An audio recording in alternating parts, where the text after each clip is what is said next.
I stepped out for my morning coffee, ready to tackle the day, but froze when I saw a shiny black SUV parked smack in my driveway, its "Live Your Truth" sticker taunting me like it owned the place.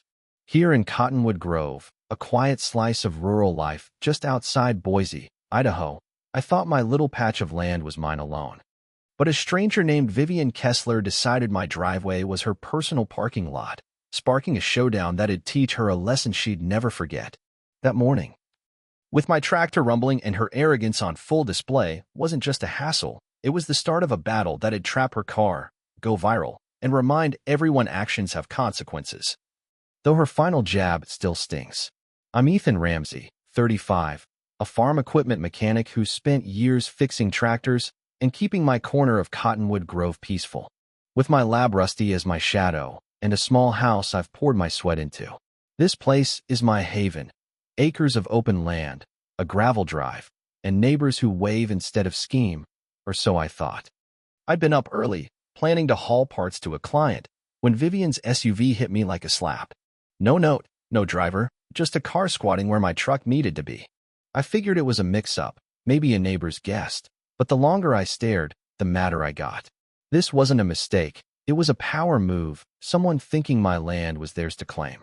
I wasn't just annoyed, I was protective, my driveway a line in the dirt I'd defend, my home's quiet a prize I'd earned. I scanned the street and spotted her Vivian, strutting in a fancy coat and shades, yapping on her phone like she ran the block. Hey, is this your car? I called, voice steady. She barely glanced over, waving me off. 5 minutes, chill. My jaw tightened. This wasn't just a car, it was disrespect, and I wasn't letting it slide. Vivian's stunt wasn't about parking, it was about control, her entitlement a badge she wore to bend rules. Treating my driveway like a public lot because she could. She wasn't from here. Linda, my neighbor, later said, some city type visiting a friend, known for cutting corners, parking where she pleased. Acting like locals were beneath her.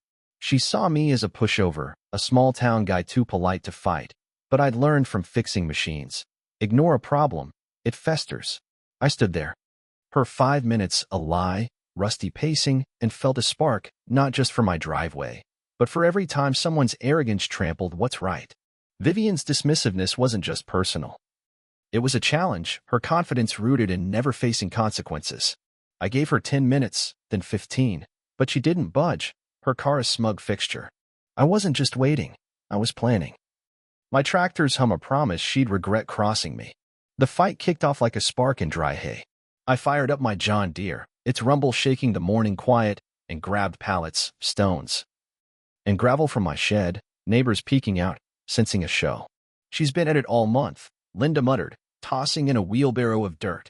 Mr. Dawson, old and grizzled, grinned. Give her hell. Ethan. I built a fortress around her SUV, pallets front and back, stones on the sides, gravel ceiling gaps not touching her car, but trapping it tight. It was legal, my land, my rules. And Vivian would have to beg to get out. I leaned on my porch, coffee in hand, as Ethan, a kid next door, filmed it all, his phone a silent weapon. Vivian emerged after 30 minutes, laughing into her phone, then froze, her shades slipping as she saw her car caged. What the hell is this? She shrieked, storming over, purse flapping. I sipped my coffee calm. You said 5 minutes. Thought I'd keep it safe. Her face reddened, eyes wild. Move it now. I shrugged. You parked on my land, Vivian. Ask nice. She scoffed, dialing 911, voice shrill. He's holding my car hostage.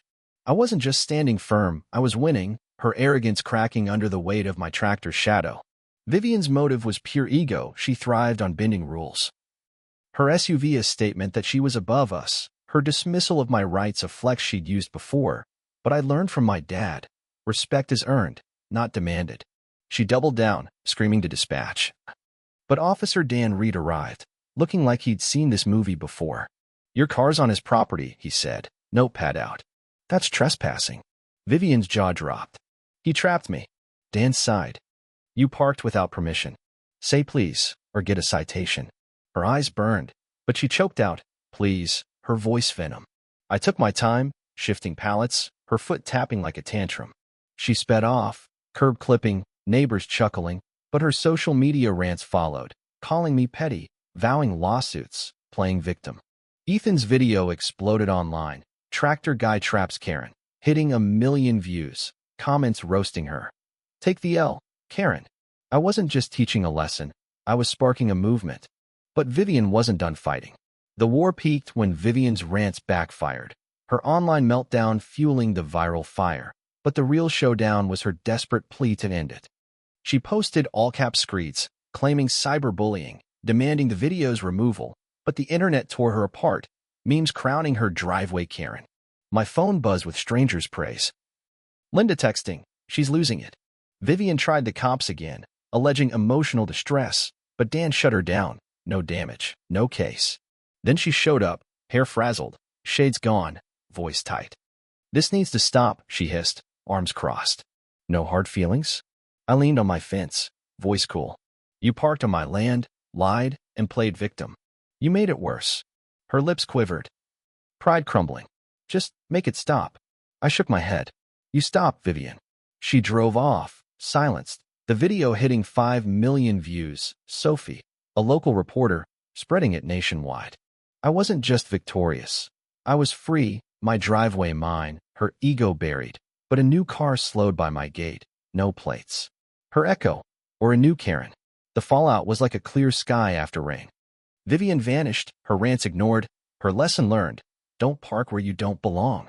Cottonwood Grove rallied, Mr. Dawson grilling, Linda hosting block parties. Ethan a local legend for his video. Sophie's story, tractor traps entitled Parker spurred city rules on property rights. Vivian's name a meme for hubris. Rusty chased kids at barbecues. Neighbors swapped tales of her antics, her blocking Linda's drive, her yelling at Dawson's dog. Our laughter a shield. I sat on my porch, sunset warm, coffee sharp. My dad's old wrench in my shed a reminder, stand your ground. Vivian thought she'd roll over me, but she gave us unity, a grove reborn. That car by my gate lingered, no driver. Her shadow, or the next fight. How many driveways face her kind? Tell me below. Clashed with a parking bully? Share if Rusty's bark or Vivian's trap hit you. And let's talk holding firm over folding.